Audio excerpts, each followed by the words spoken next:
পুলিশকে বলবো যে আপনারা কিছু করতে পারছেন না, তো বিজেপি কর্মীরাই আপনাদের লাঠিটাকে হাতে তুলে নিয়ে তারাই শাসন করছে সব জায়গায়। এটা যদি চলতে থাকে, ল্যান্ড অফ দ্য ল বলে কিছু থাকছে না, তো আপনারা গোলাপ নিন, আপনারা চকলেট নিন, আপনারা ওই কাজটি করুন, হাত থেকে লাঠি ছেড়ে দিন, বন্দুক ছেড়ে দিন। তার কারণ সরকার মাত্র 3 মাস এসছে, তার মধ্যে আমরা আশা করেছিলাম যে আইনের শাসন থাকবে, আইনের শাসন আমরা দেখতে পাচ্ছি না।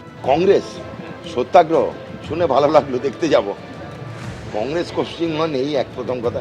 ভারতবর্ষে প্রায় অবলুপ্ত প্রাণী, ওদের কিছু করতে হবে, ভেসে থাকার জন্য খড় দরকার, তো সেটাই ধরে এখন বাঁচার চেষ্টা করছে। লালবাজারে কংগ্রেসের সত্যাগ্রহ কর্মসূচি। কলেজ স্ট্রিট থেকে মিছিল করে লালবাজারে গেলেন কংগ্রেসের কর্মী সমর্থকরা। পুলিশকে ফুল এবং চকোলেট উপহার দিলেন কংগ্রেসের প্রতিনিধিরা। গত 3 মাস ধরে গোটা রাজ্যের মানুষ টিম থেরাপি দেখেছে, অর্থাৎ যারা এই বিরোধী পক্ষ, যাদেরকে অপছন্দ, তার উপরে টিম বর্ষণ। এবার কংগ্রেসের পক্ষ থেকে দেখানো হলো গোলাপ এবং চকলেট। তারা এসেছিলেন লালবাজার অভিযানে।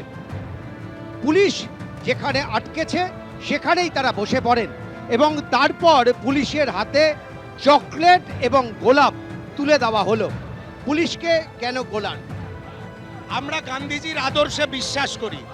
জাতীয় কংগ্রেস সত্যাগ্রহের মাধ্যমে যে কোনো আন্দোলনকে এগিয়ে নিতে চায়। যখন দেওয়ালে পিঠ ঠেকে যায় তখন আমরা প্রতিবাদ করি, তখন আমরা ব্যারিকেড ভাঙি। আমরা আজকে একটা বাংলার মানুষকে সামনে দেখালাম যে ব্যারিকেড না ভেঙেও প্রতিবাদ এবং প্রতিরোধ গড়ে তোলা যায়।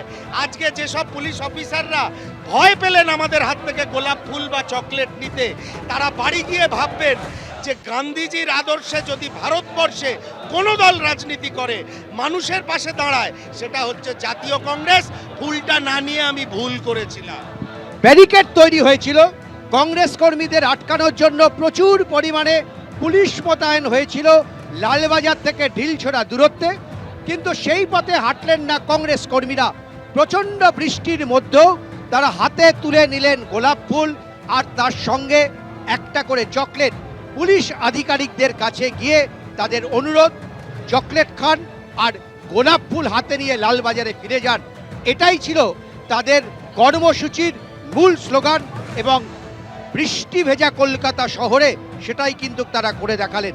ক্যামেরায় দীপ্তেন্দু সিংহর সঙ্গে উজ্জ্বল মুখোপাধ্যায়, এবিপি আনন্দ, কলকাতা।